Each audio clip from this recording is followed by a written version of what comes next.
Heureux de vous savoir nombreux au rendez-vous de cette session d'information sur Canal 3 Bénin. Mesdames et messieurs, bonsoir. Voici les titres du journal. Malgré le contrat de 24 ans signé, les occupants des boutiques qui ceinturent le stade de l'amitié générale Mathieu Kérékou devront vider les lieux au plus tard le 31 mars 2022. C'est ce qu'il faut retenir de l'ultimatum donné par le directeur de l'Office de gestion des stades du Bénin à travers une note en date du 18 janvier 2022. Quel est l'état d'âme actuel des propriétaires de ces boutiques et quelles sont leurs doléances vis-à-vis du gouvernement qui veut mettre en œuvre le projet de modernisation du stade et ses alentours? La réponse dans ce journal. Hier, mercredi 26 janvier 2022, les disciples de Saint-Mathieu étaient à l'honneur. C'était la journée internationale de la douane. Au Bénin, les fonctionnaires des douanes ne sont pas restés en marge de la célébration de leur fête patronale. C'était plutôt une bonne occasion pour dresser le bilan de la mise en œuvre des réformes et faire des projections pour 2022. Nous parlerons aussi dans ce journal de l'atelier de validation du premier plan quinquennal des soins palliatifs au Bénin. Il s'agit d'une rencontre ouverte ce jeudi à Cotonou pour permettre aux acteurs impliqués d'examiner et d'améliorer le contenu en vue de disposer d'un document capable d'offrir aux populations béninoises dans les 5 prochaines années de meilleurs soins d'accompagnement en ce qui concerne les soins palliatifs. Voilà pour les titres. Mesdames et messieurs, à nouveau, bonsoir. Le 31 mars 2022, c'est la date limite donnée aux occupants des boutiques qui ceinturent le stade de l'amitié générale Mathieu Kérékou pour vider les lieux. C'est un ultimatum donné par le directeur de l'Office de gestion des stades du Bénin à travers une note en date du 18 janvier 2022. C'est pourtant un contrat de bail d'une durée de 24 ans qui lie le gouvernement à ses occupants qui mènent leurs activités commerciales sur le stade. Dans quel état d'esprit se trouve-t-il à 2 mois de cette date?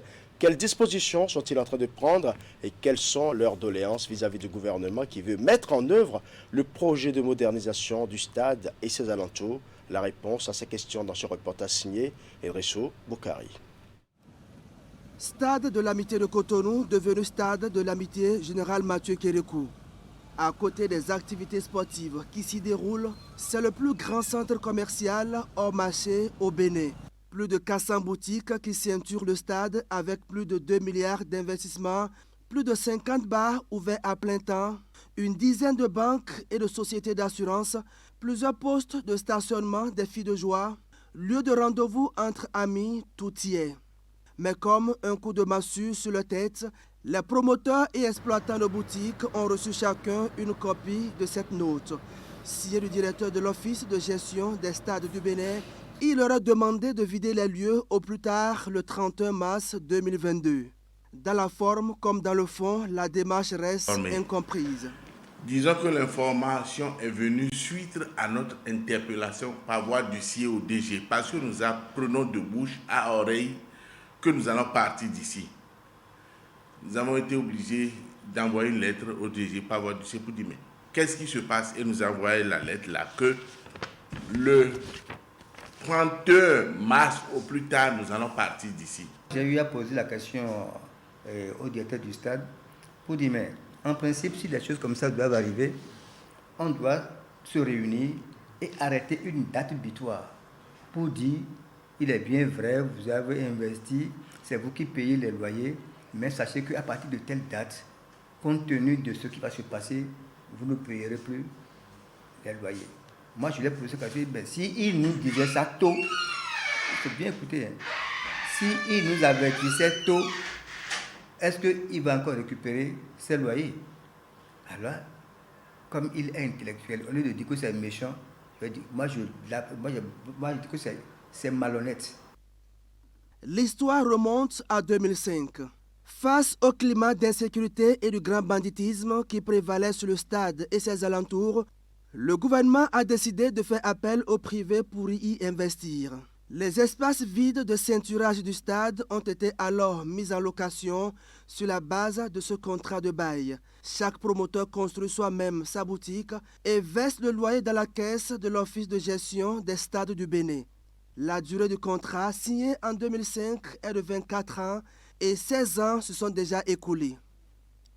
C'est nous qui avons construit, on nous a donné 24 ans pour amortir le coût de construction. Nous avons fait 16 ans. Et brutalement, le DG nous envoie une lettre pour partir des lieux, sans nous avoir dit, vous quittez, vous allez rester à tel endroit.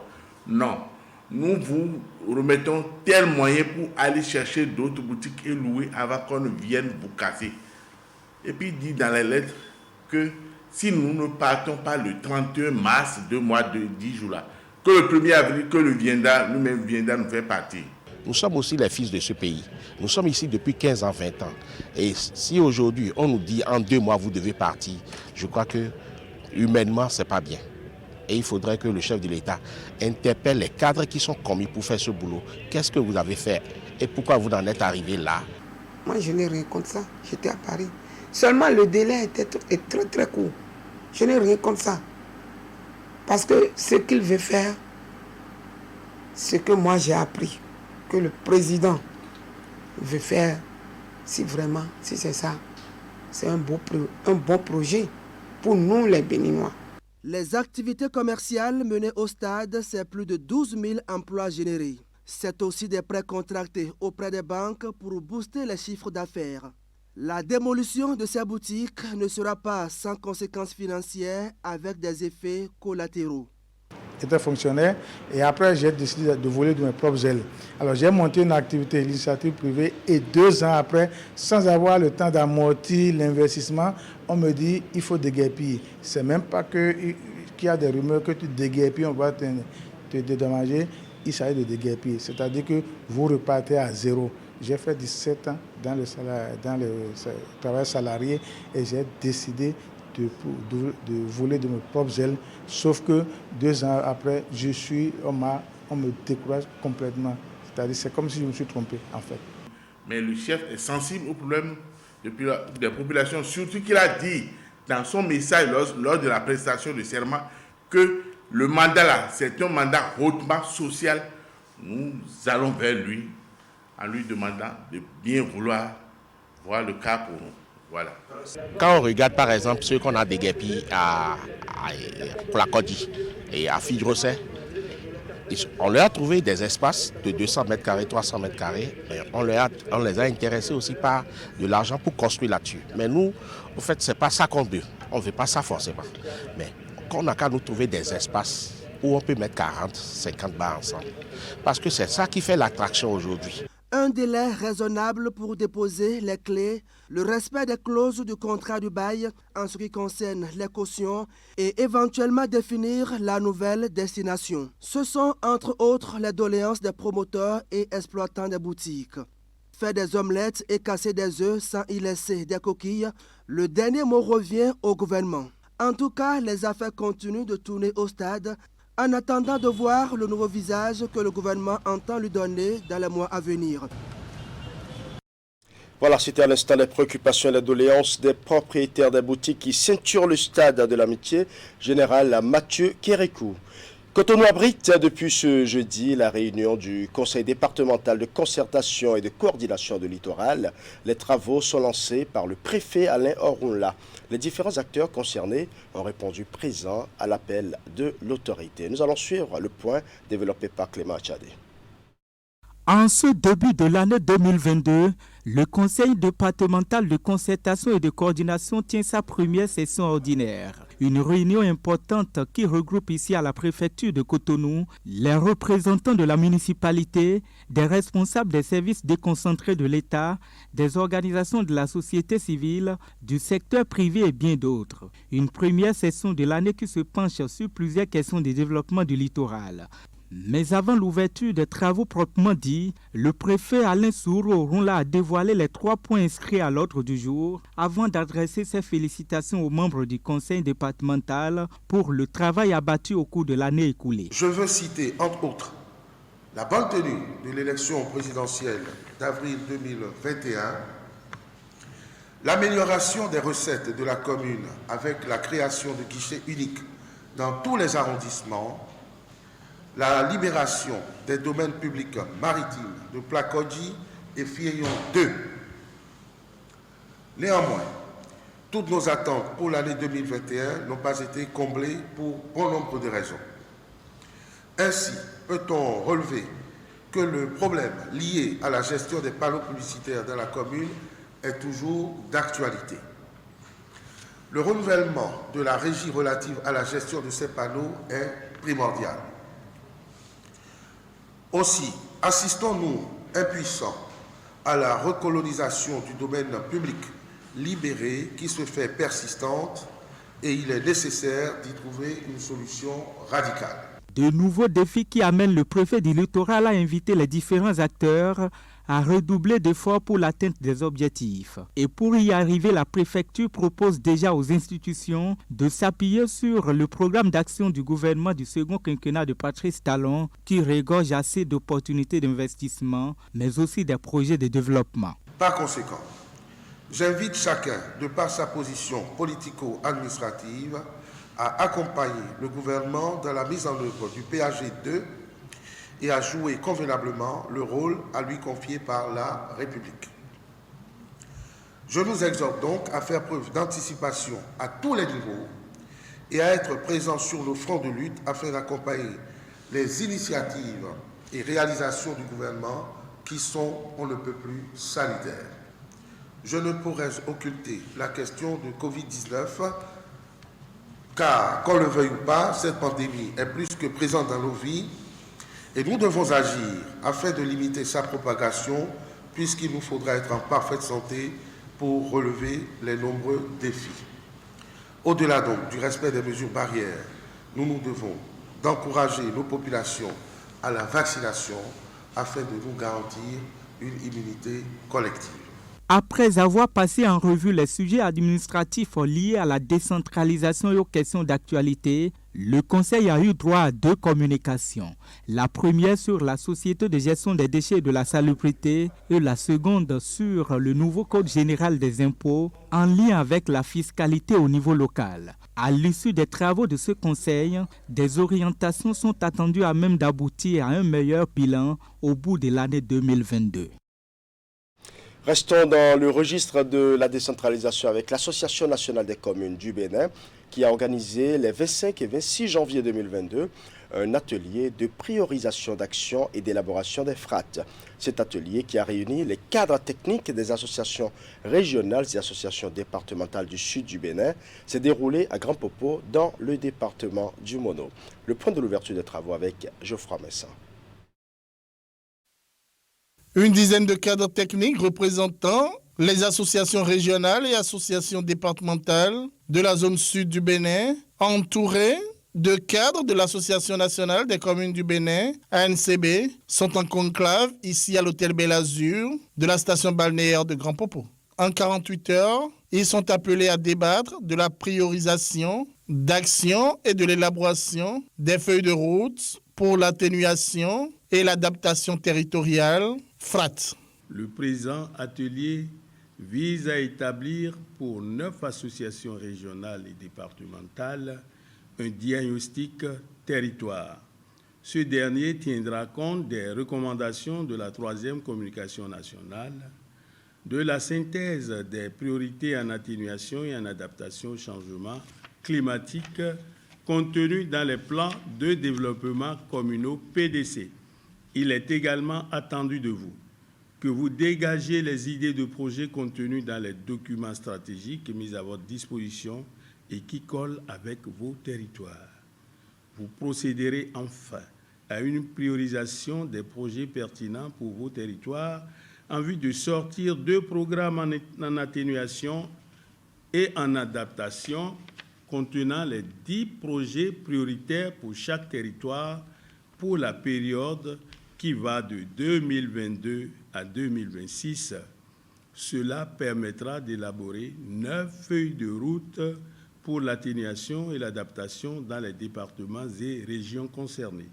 Cet atelier entre en droite ligne de la mise en œuvre du projet de renforcement des capacités des acteurs communaux pour la territorialisation de la contribution déterminée nationale du Bénin. Un projet de l'ANCB financé par le Fonds national pour l'environnement et le climat, FNEC.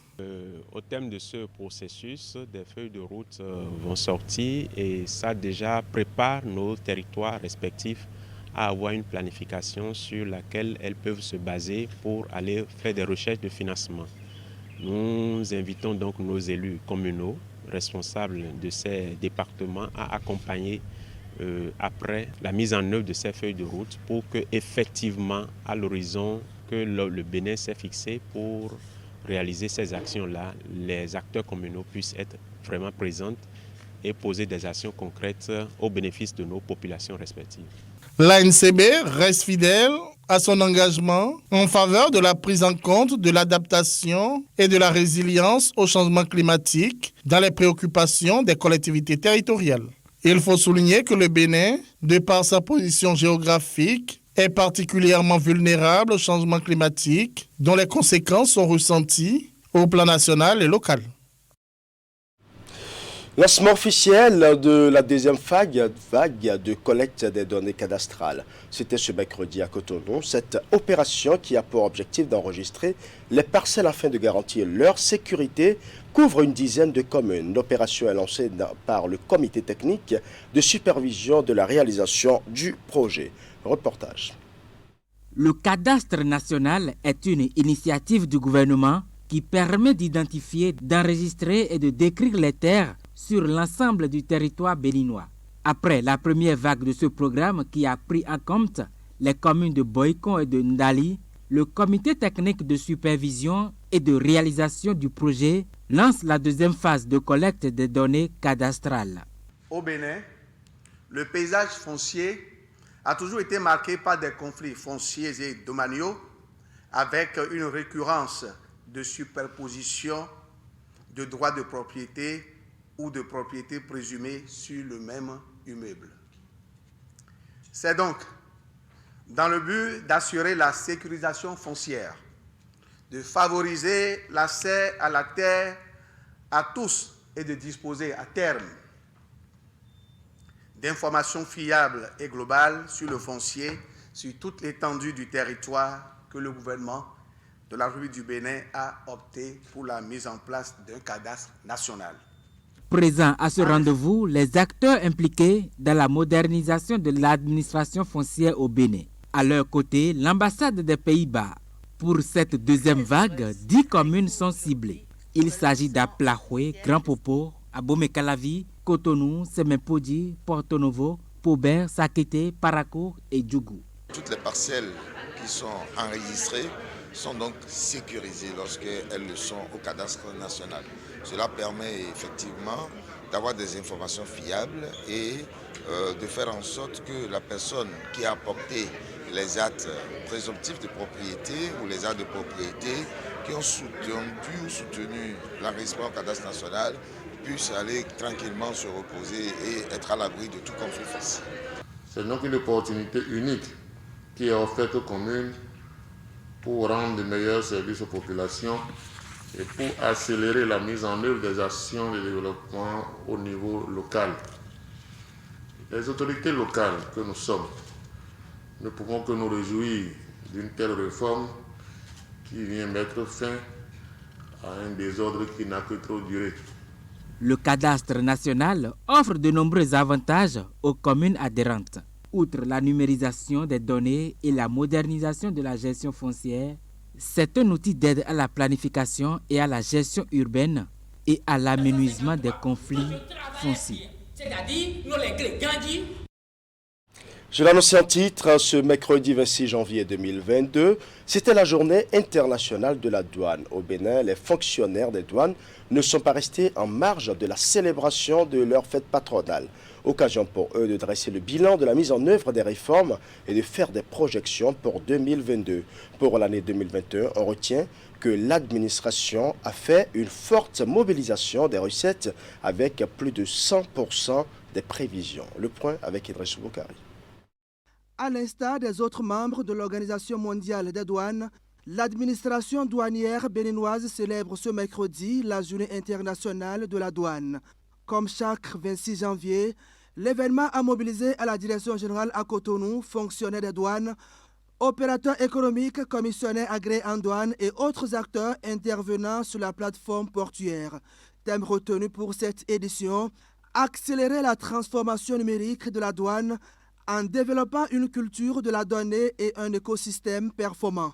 Thème choisi par l'OMD et qui est en parfaite adéquation avec les réformes engagées à la douane depuis quelques années.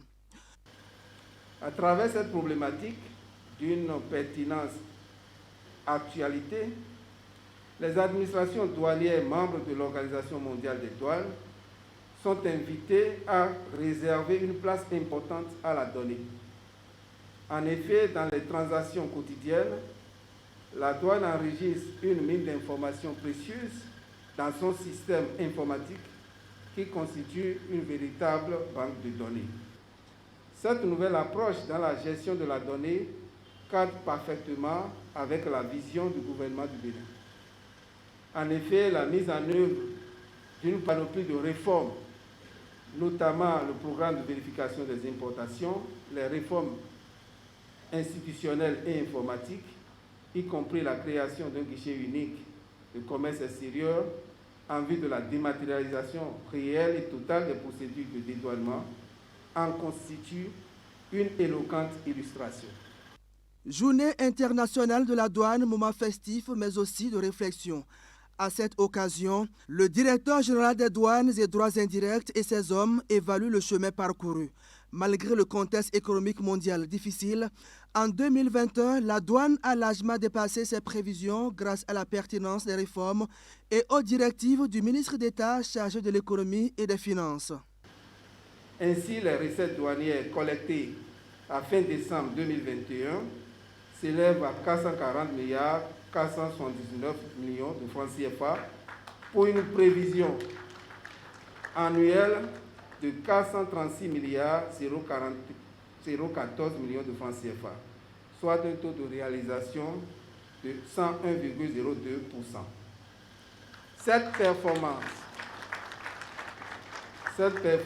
est à placer à l'actif du chef de l'État et du ministre d'État en charge de l'économie et des finances. Malgré cette performance en matière de mobilisation des recettes, le gouvernement monte encore la barre. Pour le compte de l'année 2022, la douane est attendue sur une prévision de plus de 503 milliards de francs CFA. Pour relever ce défi, l'administration des douanes entend poursuivre ses réformes et surtout renforcer son partenariat avec le secteur privé. Pour son premier responsable, chaque acteur doit apporter sa contribution à la nouvelle dynamique pour faire des douanes du Bénin une administration forte, moderne et efficace au service du développement. Alors à présent, dans la commune d'Aplaroué, dans le département du Koufo, qui a abrité ce mardi une séance d'information et de plaidoyer pour l'identification des espaces pastoraux dans les communes en lien avec les schémas directeurs d'aménagement communal. Organisée au titre du projet de sédentarisation des troupeaux de ruminants au Bénin, cette séance est la première d'une série d'activités programmées. Geoffroy Messin.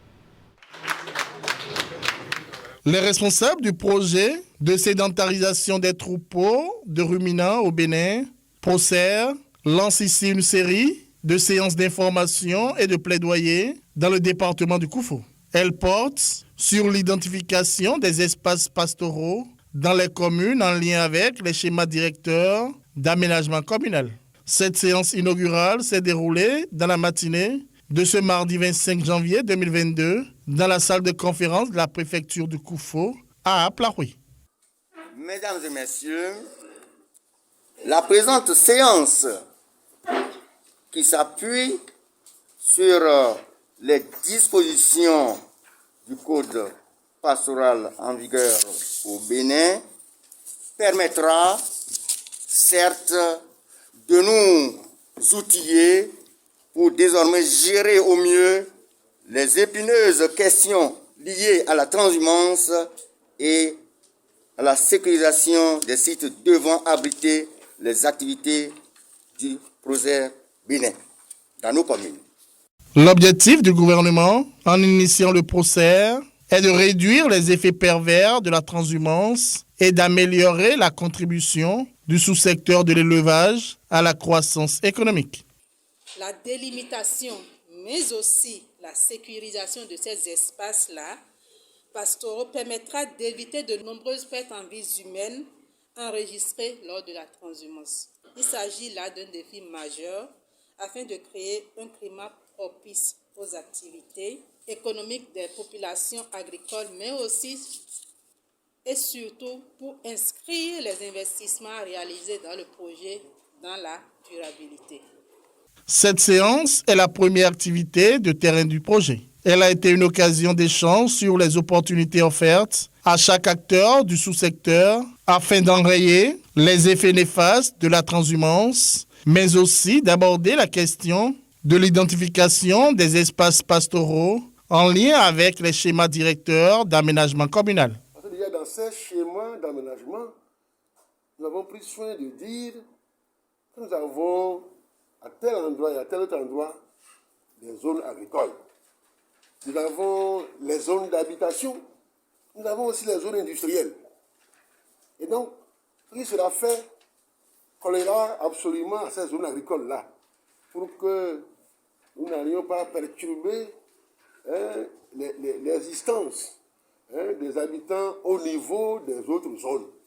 Le PROCER a été lancé en décembre dernier à Gogounou. Il couvre une période de 5 ans et est conjointement financé par l'État béninois et la BOAD pour un montant de 35 milliards de francs CFA. Enfin, une bonne nouvelle pour les abonnés de l'ASB2E. Désormais au Bénin, le paiement des factures d'électricité peut se faire en ligne, et ceci grâce à un système numérique qui offre des facilités aux usagers de la Société béninoise d'énergie électrique. L'initiative est du ministère de l'Énergie en collaboration avec celui du numérique et de la digitalisation. Le système a été officiellement lancé ce mercredi à Cotonou. Le point avec Narcisse Alossé. Donc on va procéder au paiement par mobile money. Encore un pas de franchi dans la révolution numérique amorcée depuis peu par le Bénin. À la longue liste des e-services auxquels les Béninois s'habituent déjà, le pays ajoute ici celui concernant la Société béninoise d'énergie électrique SB2E. Désormais, tout usager détenteur de compteurs conventionnels de cette société peut payer sa facture en ligne. Pour ce faire, les clients concernés devront disposer d'une connexion Internet, d'un smartphone ou ordinateur et d'un compte mobile money, MTN, Move, SBIN à venir ou encore d'une carte bancaire. La SBE est résolument engagée dans une série de réformes depuis quelques années et la priorité c'est la satisfaction de la clientèle. L'année 2022 va marquer avec ce lancement une première étape. Une première étape qui offre à la clientèle des opportunités en termes de gain de temps, mais aussi la chance d'éviter des impondérables de la route. Parce que quand il sort de chez lui, il prend les moyens de locomotion qui coûtent, il perd des heures, des fois pour s'entendre dire, après avoir passé un moment sous le soleil, sous la pluie, que la connexion ne fonctionne pas, ou c'est l'heure, il faut revenir demain. Deuxième chose, la consommation moyenne d'un Béninois est autour de 25-30 000 francs. Il faut savoir que le coût de cette prestation pour le Béninois moyen, entre 30 et 35 000, va coûter entre 75 francs et 300 francs maximum. 75 à 300 francs CFA maximum pour une prestation qui jusque-là exposait les clients à tout genre de risques. Cette avancée technologique, elle, est réalisée par le ministère de l'Énergie avec le concours du ministère du Numérique et de la Digitalisation. Sans énergie, le numérique n'est rien. Nous sommes dépendants aussi de l'énergie.